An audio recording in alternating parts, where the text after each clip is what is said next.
24 घंटा में ख़त्म कर देंगे। फिर मुंबई गए।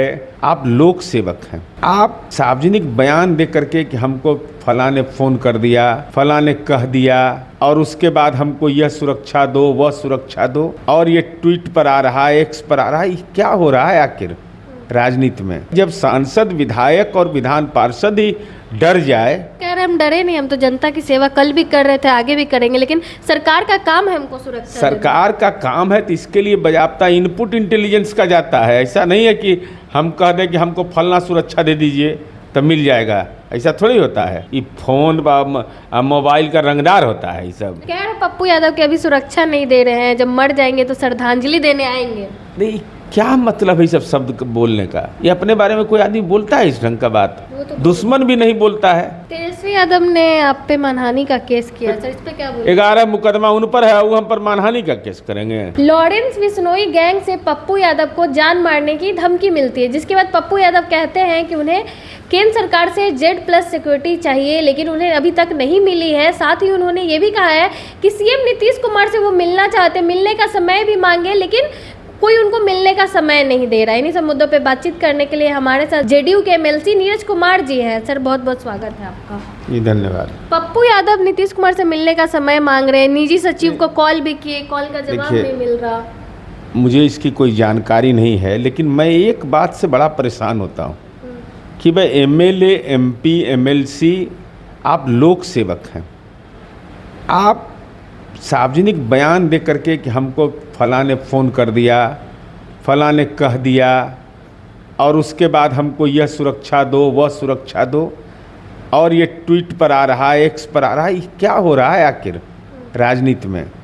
अगर इस ढंग की घटना अगर हो भी रही है, ऐसा नहीं कि अपवाद में कोई व्यक्ति है, हम लोग के साथ भी ऐसा होता है, तो हम लोग संबद्ध पुलिस पदाधिकारी को बता देते हैं। इसकी मार्केटिंग की क्या ज़रूरत है? ये मार्केटिंग का चीज़ है क्या? तो जनता दहशत में आ जाएगी। भाई जब सांसद, विधायक और विधान पार्षद ही डर जाए कि हमको फला आदमी फ़ोन कर दिया, फला कॉल आ गया, अरे भाई इस संबंध में चुपचाप जानकारी दीजिए लिखित। पुलिस विभाग का काम है उसका अनुसंधान करने का, और अनुसंधान पर भरोसा रखिए, पुलिस उसको गिरफ्त में ले लेती है। लेकिन जो हम देखते हैं ट्विटर पर आ रहा है बयान चल रहा है, तो मुझे पीड़ा होती है। मुझे पीड़ा इसलिए होती है कि आप लोक सेवक हैं, संविधान में जनता की सेवा करना है, तब तो आप डर से घर से निकलवे नहीं करिएगा कि भाई पर अब हमको तो आने वाला है वो खतरा। ये बिल्कुल ही गलत है और इससे बचना चाहिए नेताओं को, मेरा सलाह है। अब मिलने का समय नहीं मांगे, क्या मांगे? अब इसका बहुत ये विभिन्न चरण है।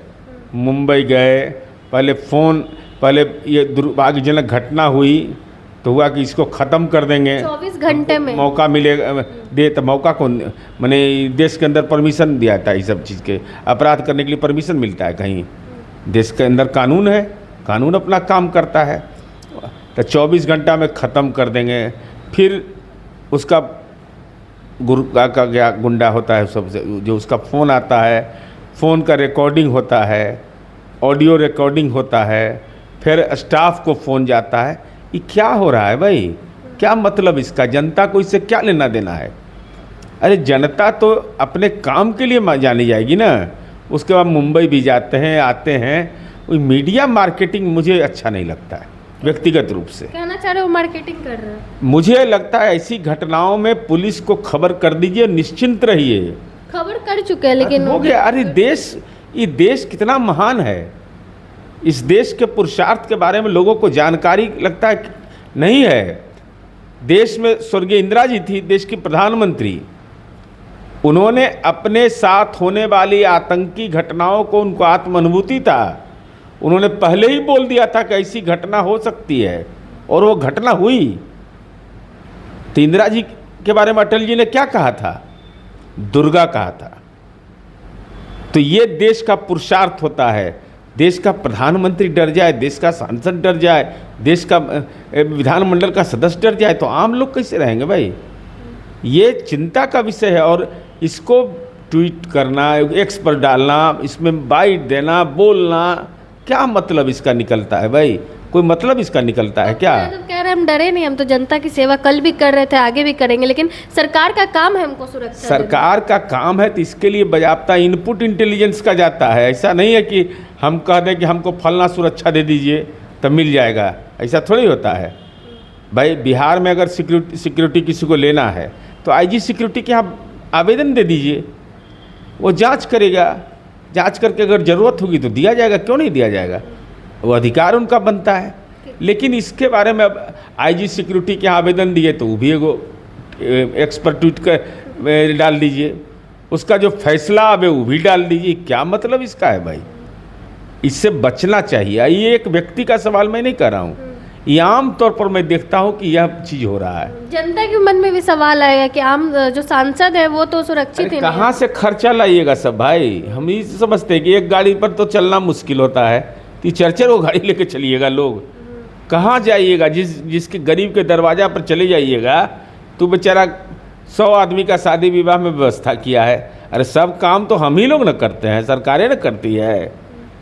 अरे हम लोग का सारा काम सरकारें कर देती है, सड़क सरकारें बना रही है, बिजली सरकारें पहुंचा रही है, ट्रांसफार्मर हम लोग बदलवा रहे हैं। तो हम लोग का काम क्या है? शादी विवाह सामाजिक समारोह में जाना, यही काम है ना। तो यही काम में लगे रहिए। मन से भय को निकाल दीजिए। जिस दिन मन से भय को निकाल दीजिएगा, ये फोन मोबाइल का रंगदार होता है ये सब। अच्छा सर, आपको धमकी मिली तो लॉरेंस विसरोई गैंग से? हमको कौन धमकी देगा? हमको देगा तो जैसे धमकी देगा वैसे जवाब देंगे। तो कहेंगे कि सुबह 6 बजे हम जाते हैं यहाँ पर जैविक उद्यान घूमने के लिए, मिल जाइएगा वहाँ पर, और 6:45 में निकलते हैं, उस समय भेंट हो जाएगी। इस सबसे आदमी को डरना नहीं चाहिए, कभी नहीं डरना चाहिए। कह रहे पप्पू यादव की अभी सुरक्षा नहीं दे रहे हैं, जब मर जाएंगे तो श्रद्धांजलि देने आएंगे।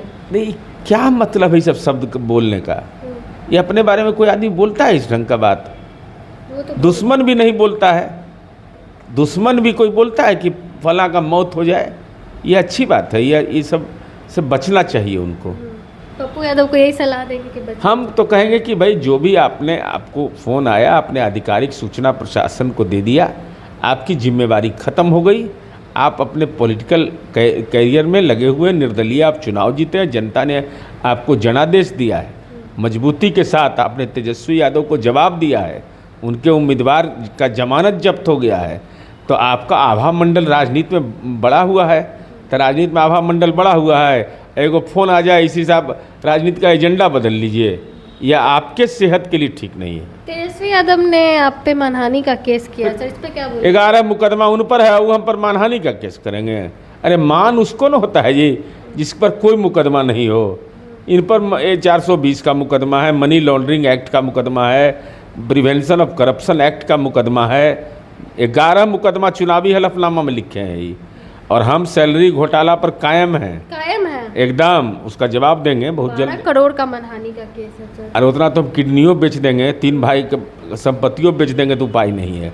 तीनों भाई अपना किडनी बेच दें, हम तीनों भाई का संपत्ति बेच देंगे, तभियो हम लोग को मैंने 2 करोड़ 1.5 करोड़ जो इतना हो जाए उतना हम नहीं जानते हैं। तो कैसे दीजिएगा अगर हार गए सर आप? हार कैसे जाएंगे? हार नहीं मानूंगा, लेकिन रार नहीं छोड़ूंगा। कायम है।